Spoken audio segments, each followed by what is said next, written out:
Right. But Yeah, we released him. We kept him for 3 days, and then we took him back to his spacecraft and contacted his people and turned him back over to them. Did he leave a calling card, invite him onto the show for an interview? Unfortunately, he did not. Well, his name was hard to. His name is hard for me to pronounce, and I speak many languages of the Federation. But Gelkatre was the best I remember. General Gelkatre. Okay. Well, if he's listening to the show, that invitation's open. He might take you up on it. Okay, Jim, you have a question? I'm sure you probably have a million of them, but before we wrap... I'm trying very hard to suppress the urge to ask technical questions. I'll answer as much as I can. Well, the problem is once we get started on that, there'll be no satiation. But I think that the things that we've been concentrating on probably take precedence.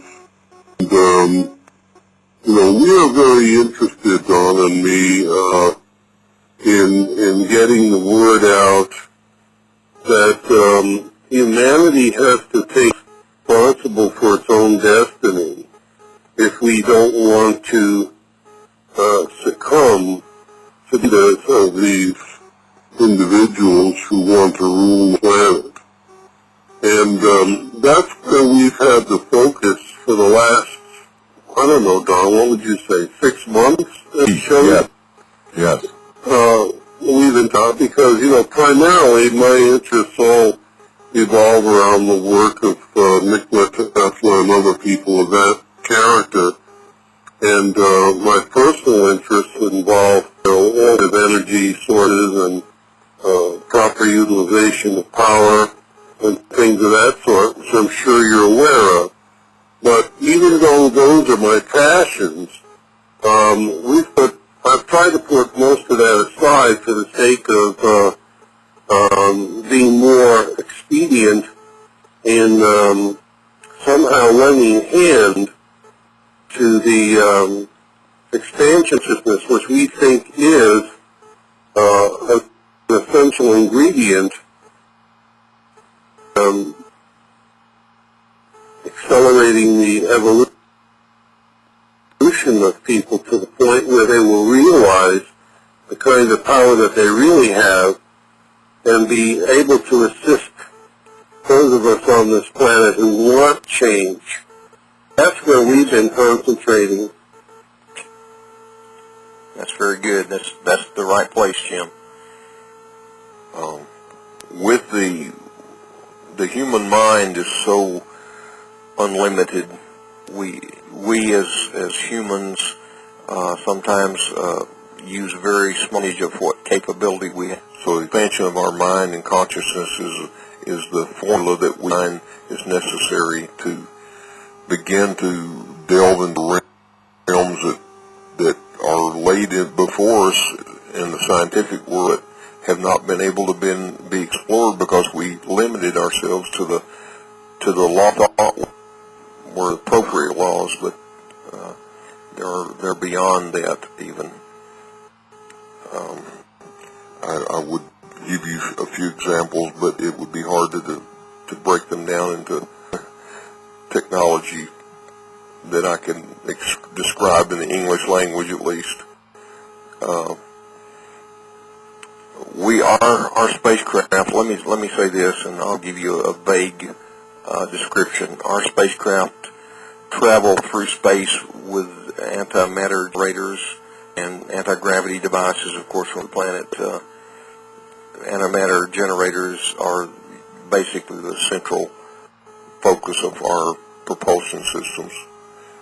And we probably have the most sophisticated and the most advanced anywhere in the galaxy, of all the planets in the galaxy. But we'll let you look at one very soon. You'll understand what I'm saying then. Well, it would be great if we That would be an experience. yes, it would be great if we could take a photograph to, have a memento to show people as well. We will probably... If it can be done where you're not compromising your safety. We, as well as anyone else, are aware of the dangers of being here. Yes. So we can sympathize with your concerns in that respect.